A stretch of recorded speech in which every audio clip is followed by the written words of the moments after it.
Nasz ostatni film o moim Jeepie Wranglerze został przez Was bardzo ciepło przyjęty. Dlatego chciałem trochę więcej pokazać Wam, z jakimi rzeczami trzeba się mierzyć, aby utrzymać Wranglera w miarę znośnym stanie.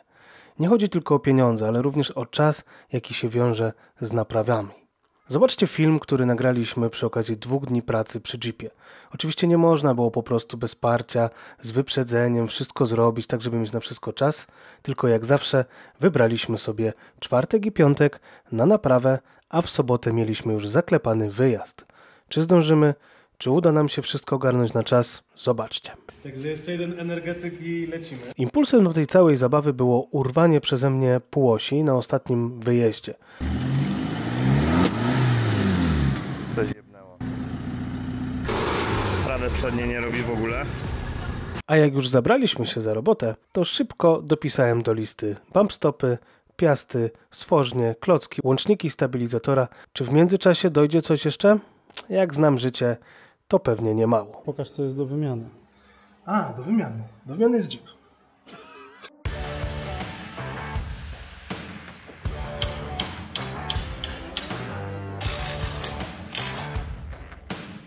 Drugie koło. Całkiem sympatyczny klucz. Kawał klucza. Sam raz do takich kół i do większych rzeczy.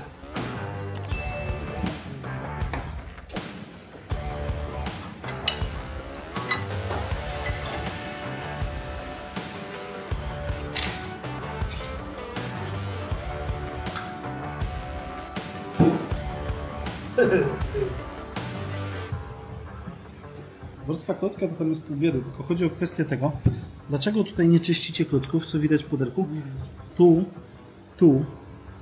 Tu powinna być ten rowek, tutaj jest.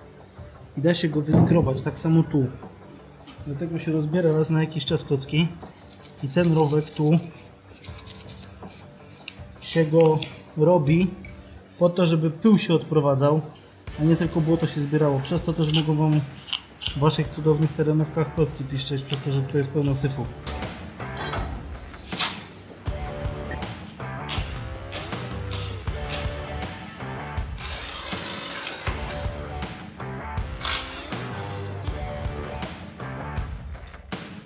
Tutaj będziecie mogli zobaczyć. Jest światło, widać. Lampkę jeszcze jedną, ale mi ktoś zabrał. Dlaczego Jeep stracił napęd na przednią oś? Pokażę Wam, jak to wygląda z drugiej strony. Tu jak kręcę tym, czy jak się koło kręci, to tutaj krzyżak się obraca z półosią całej. Czyli tu mamy piastę, to powinno się kręcić, a tutaj mamy koło fortuny. To idzie tutaj, to idzie w piastę i generalnie patrzcie, jak ładnie się uwaliło, jak ukręciło frezy. Tak, fantastyczne jest w Jeepie, czyli uszczelniacz półosi zewnętrzne, które sobie można generalnie nie wiem w co wsadzić i tak nie zadziała. Półoś, prawie nowa sprzedam. Trochę pojeździ. Ale jak ma ktoś tą część, to przeprasuje sobie krzyżaka i tyle. Wiesz? Krzyżaka też nowego. No wyjmuj. No tak.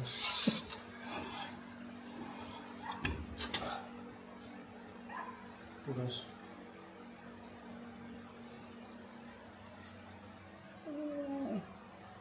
O. Ząbki poszczębiły? O.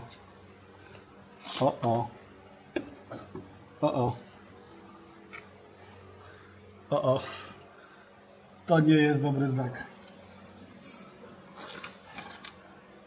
To nie jest dobry znak.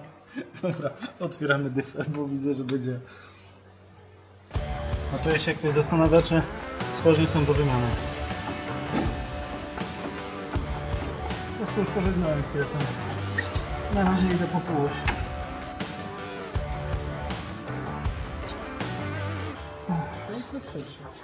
No to weź. No, to nie jest całe, jeszcze nie działał.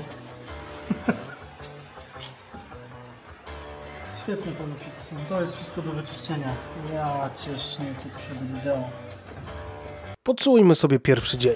Udało się wszystko rozkręcić, jakoś, wymontować, jakoś. Do wszystkiego doszła jeszcze wymiana oleju w moście z przodu, ponieważ nie wyglądał on najlepiej. Gdzieś musiała dostać się woda, być może przez zużyte uszczelniacze półosi. Drugi dzień rozpoczynamy od włożenia półosi RCV-ek na miejsce, montażu piast i stworzni. Czasu jest coraz mniej, a wyjazdu już nie da się przełożyć, więc pracujemy dalej. Mam nadzieję, że skończymy o jakiejś rozsądnej porze, żeby jeszcze zdążyć na wyjazd.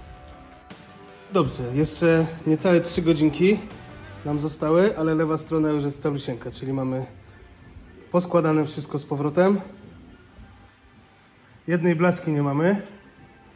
Ta blaszka była zbędna, to jest zbędna masa. Ale tak, to była zbędna, niereserowana masa, bez sensu. Trzeba się szanować. Tak, najważniejsze, krzesełko. No i co, wjeżdża nam druga półośka. Zostały 2,5 godziny do końca. Druga półośka. Założony już, no z tym plasticzkiem jest takie troszeczkę zabawy, żeby to weszło. Bardzo dobrze. Tu chodzi o to, że jak się przegub skręci, no to żeby ten plastyczek cały czas obejmował Teraz robi za uszczelniacz. No i uszczelnia smar w środku, który jest. Więc co? Tamta strona zrobiona, czyli lewa samochodu, prawa samochodu, tu już mamy sprężynę, bump stop jest. I wjeżdża nam półośka do środeczka. I cyk.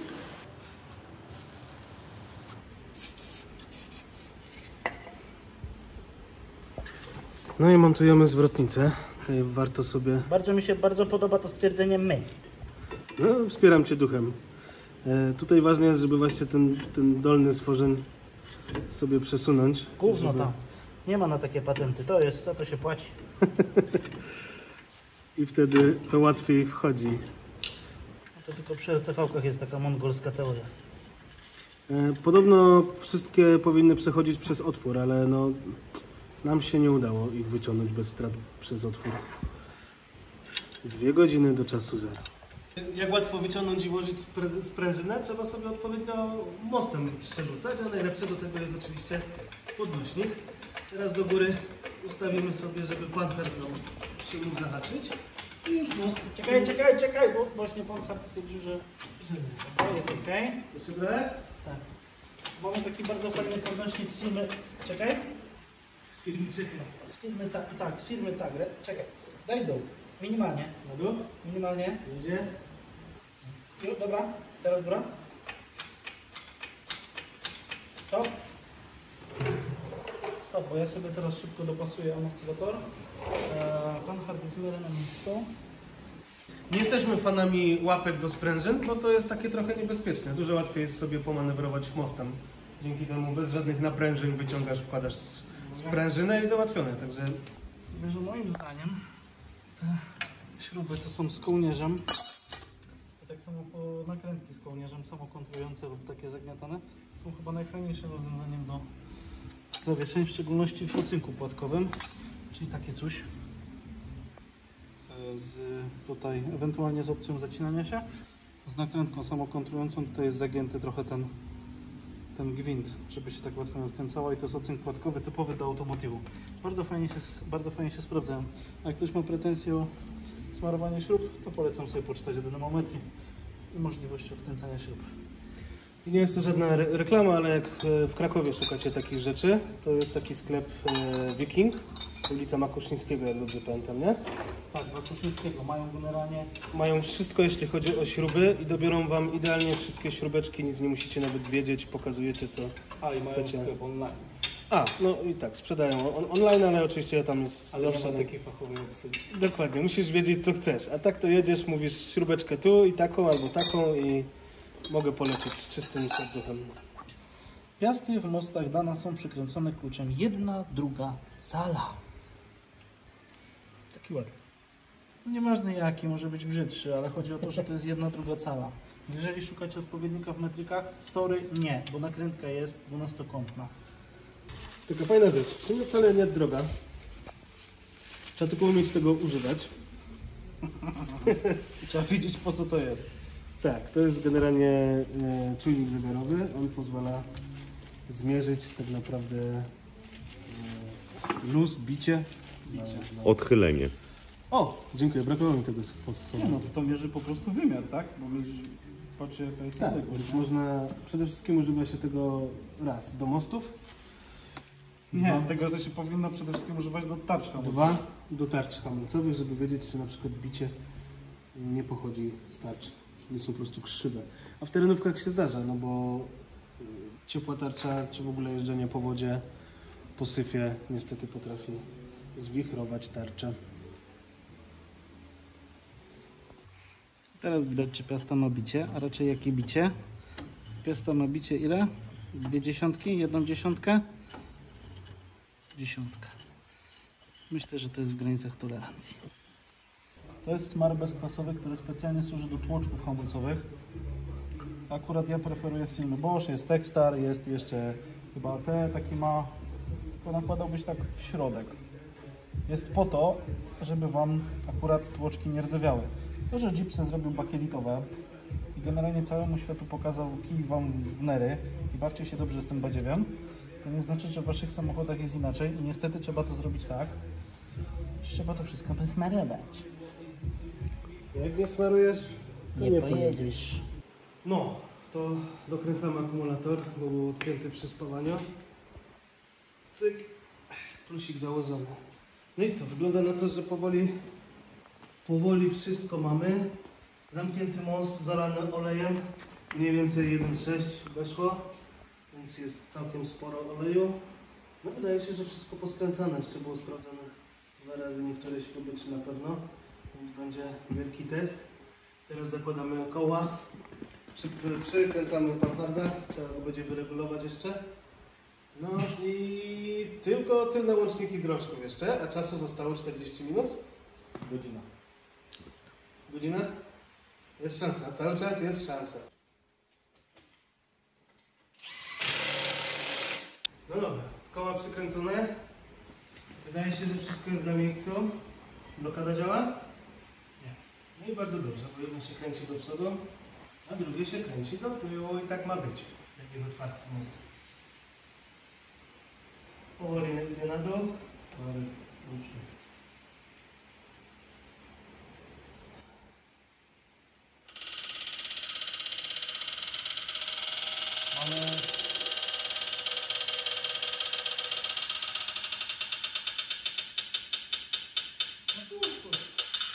Mogłem uderzyć, sprawdzilibyśmy bump stopu od razu, tak? Mamy bociana w garażu. No i generalnie zostało nam 25 minut do północy. Robię co mogę, opóźniam jak się tylko da. Generalnie już była zaginiona śrubka, jakaś tam rzeczy wokół, jakieś tam 2, 1, 5 i zostały nam tylne łączniki stabilizatora, także zobaczymy, ale już jest generalnie jedyny, który ma siłę, to jeszcze jest ten, bo chyba się najadł czegoś. W tych frytkach tam coś miał po prostu. Albo w tym sprajcie. Jakiś tam mocno.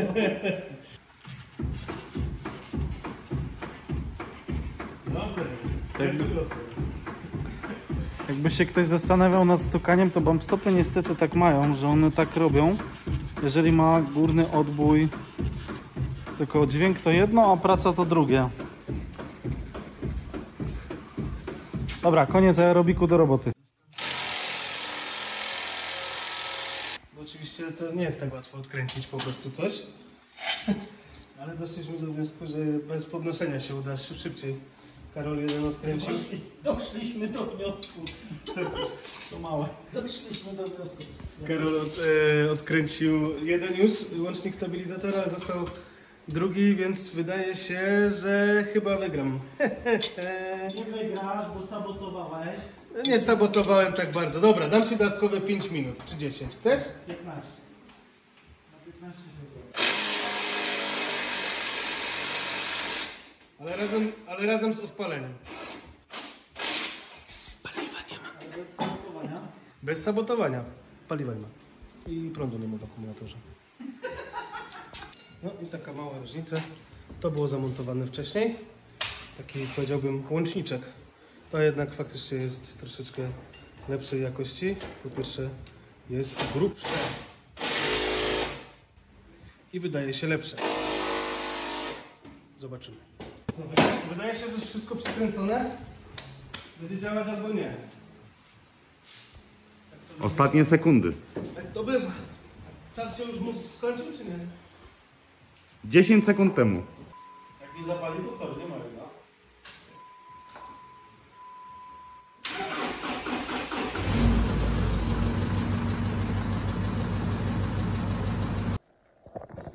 No i generalnie powiedzmy, że z tym 15-minutowym oklepem, który powiedzmy, że wynikał z sabotowania, tam jakieś śrubki zaginęły czy jakieś inne rzeczy, to generalnie się udało. Odpalił, przejechał się 10 metrów, nie stukał, nie zgrzytał, jał, więc mamy godzinę, już trochę się popakowaliśmy w międzyczasie, więc jutro o 7 rano wyjazd, w sumie dzisiaj, bo jutro to już będę spał.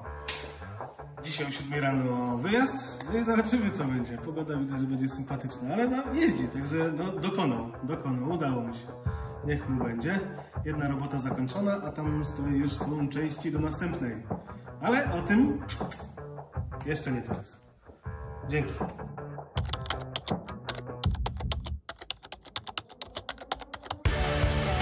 A co gdybyś ty wkleił się na takim terenie swoim samochodem? Wtedy najlepiej użyć aplikacji na szlaku 4x4, która korzysta z facebookowej wklejki i pomoże ci w szybki i prawidłowy sposób dodać wklejkę na grupę. Dodatkowo aplikacja powiadomi wszystkich, którzy znajdują się w okolicy i mogliby ci pomóc. Sam możesz dostosować powiadomienia i informacje, które cię interesują. Linki do aplikacji w opisie. Podobają ci się nasze filmy? A może podoba ci się nasza aplikacja? Subskrybuj nasz kanał, daj lajka. To motywuje nas do dalszej pracy.